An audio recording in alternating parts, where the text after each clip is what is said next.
Hello my dear students, क्या आप लोग एक्साइटेड हो कि नेल्सन मंडेला चैप्टर से जो इंपॉर्टेंट क्वेश्चन है वो कौन कौन से इंपॉर्टेंट क्वेश्चन है।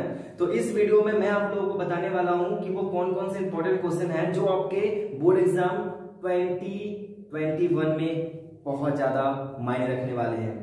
तो मेरे साथ इस वीडियो में बने रहें और इधर उधर कहीं नहीं जाए। मैं आपसे रिक्वेस्ट करता हूं कि आप क्या करें, इस पूरे के पूरे वीडियो में बने रहें और मैं आप लोग को हर एक क्वेश्चन का जो एक्सप्लेनेशन वो दे दूंगा और जो मैं नीचे डिस्क्रिप्शन बॉक्स और कमेंट बॉक्स में मैं की पॉइंट्स देने वाला हूं।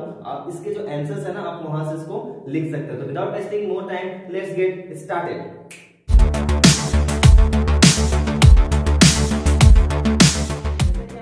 स्लाइड में देख पा रहे हो, यहाँ पे जो क्वेश्चन है वो आपको अच्छे से दिख जाएंगे। तो मैं आपको क्वेश्चन पढ़ता हूँ। तो सबसे पहला जो हमारा क्वेश्चन है वो है short answer type question. Short answer type question जो है ना वो आपके आएंगे 2 मार्क्स के फर्स्ट स्लाइड से।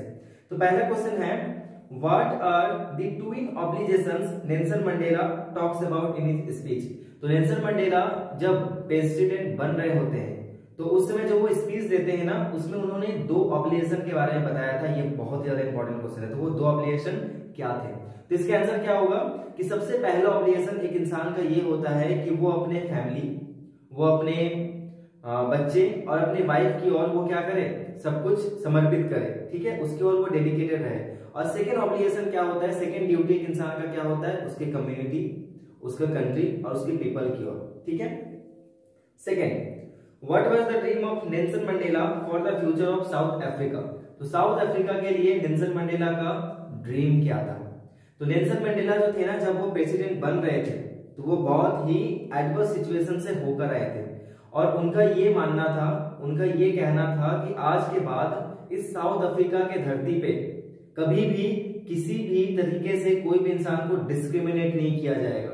ठीक है, किसी भी इंसान को पॉवर्टी के लेवल से नहीं देखा जाएगा। यानी वो चाहते थे कि जितना प्रकार का डिस्क्रिमिनेशन है वो सारा खत्म हो जाए, पॉवर्टी खत्म हो जाए, कोई रेशियल डिस्क्रिमिनेशन नहीं, कोई अपार्थाइड सिस्टम नहीं, सब कुछ वो खत्म करना चाहते थे। Third question, why did Nelson Mandela said the oppressor and the oppressor alike are robbed of humanity. So my dear students, what is the meaning of oppressed? Oppressed का मतलब जिसपे अत्याचार किया जाता है, यानी अत्याचार सहने वाला। ऑपरेसर का मतलब होता है अत्याचार करने वाला। तो अत्याचार सहने वाला, अत्याचार करने वाला, दोनों के दोनों जो है ना वो मानवता के लिए क्या है, कलंक है। ऐसा क्यों? किसी ने बहुत अच्छा कहा था ना कि अगर आप गुनाह करते हो तो उससे बड़े गुनहगार तो अब तब होगे जब आप गुनाह को होते हुए देखते हो या फिर गुनाह को सहते हो। तो यानी यहाँ पे कहने का मतलब ये है कि ना तो हमें गलत करना है और ना ही गलत होते देखना है और ना ही गलत कोई कर रहा है हमारे साथ तो उसको सहना है। ठीक है, इसका मतलब यही कहा गया है। तो जो ऑपरेस्ड होते हैं ना, जो अत्याचारी होते हैं, वो तो गलत कर ही रहे हैं, लेकिन साथ साथ में जो अत्याचार को सह रहे हैं वो भी गलत है। दोनों को ऐसा नहीं करना चाहिए। नेक्स्ट क्वेश्चन हमारा बोला है, how does Nelson Mandela define the meaning of courage and the brave man. Most important question, Nelson Mandela की तरफ से करेज की क्या डेफिनेशन दी गई है। ठीक है, यानी नेल्सन मंडेला करेज के बारे में क्या बताते हैं। तो नेल्सन मंडेला के हिसाब से वो क्या बताते हैं, courage is not the absence of fear, it is the victory over it. इसका मतलब अगर मैं कहूं कि वो इंसान साहसी है तो इसका मतलब ये नहीं है कि उसके अंदर डर नहीं है। ठीक है, इसका मतलब तो ये है कि उसने अपने डर के ऊपर काबू पा लिया है। तो कोई इंसान तभी साहसी कहलाता है जब उसने अपने डर के ऊपर क्या पाया हुआ है, काबू पाया। तो फिर से मैं आपको एक लाइन के आंसर रिपीट कर दे रहा हूं। According to Nelson Mandela, courage is not the absence of fear, it is the victory over it. Okay, next, what did being free mean to Mandela as a boy and as a student? तो एक boy के हिसाब से, एक student के हिसाब से Nelson Mandela के लिए फ्री होने का मतलब क्या है, क्या फ्री हो।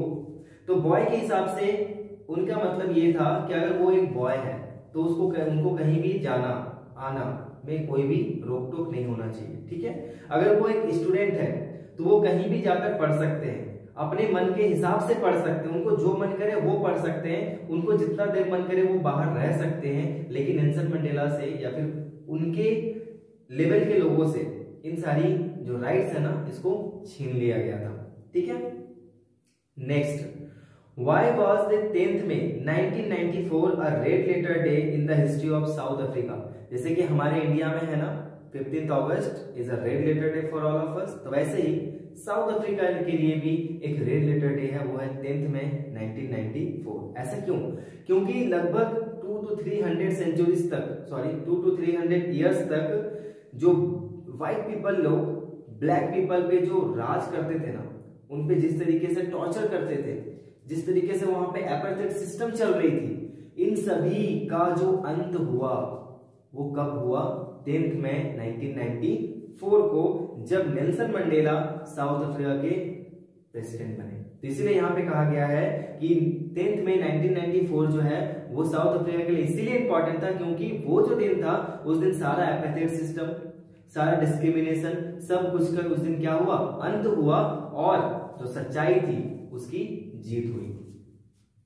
नेक्स्ट मैंने आपको कहा था कि वैल्यू एडेड क्वेश्चन जो है वो बहुत ही ज्यादा इंपॉर्टेंट होते हैं, इसीलिए आप वैल्यू एडेड क्वेश्चन को नहीं छोड़ सकते जो आपके 5 मार्क्स के आने वाले। तो सबसे फर्स्ट वैल्यू एडेड क्वेश्चन ये है, how did Mandela's hunger for freedom change his life?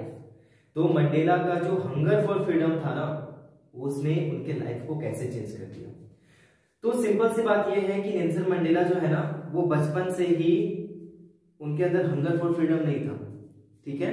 वो बचपन से एक आम इंसान के ऐसा जीते थे, एक आम लड़के के ऐसा अपने लाइफ को स्टार्ट किए थे, अनटिल एंड अनलेस कि वो सारे अपने कस्टम्स, अपने रिलीजियस राइट्स सबको मानते आए थे। जब वो थोड़े से बड़े हुए, उनको लगा कि भाई मैं फ्री हूं ही नहीं, आखिर मैं जो फ्री मुझे लग रहा है, जो मुझे फ्रीडम दिख रहा है, वो तो फ्रीडम ही नहीं है, वो तो जस्ट एक इल्यूजन है।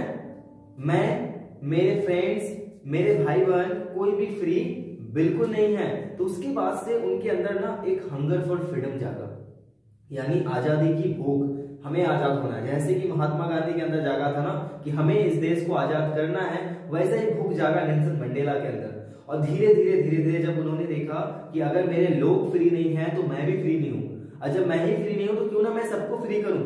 इसीलिए वो सोचने लगे कि अगर मेरे लोगों के हाथ में बेड़ियां लगी है ना, तो मेरे हाथ में भी बेड़ियां लगी है, तो मुझे इसको क्या करना है? सभी लोगों को इंस्लेव के लाइफ से आजाद करना है। तो धीरे धीरे उनका खुद का जो हंगर फॉर फ्रीडम था वो उनके लोगों के लिए और ज्यादा बढ़ गया, ठीक है। और इसी कारण से एक ऐसा इंसान जो बहुत ही डरपोक था, ठीक है, वो एक बोल्ड इंसान बन गया।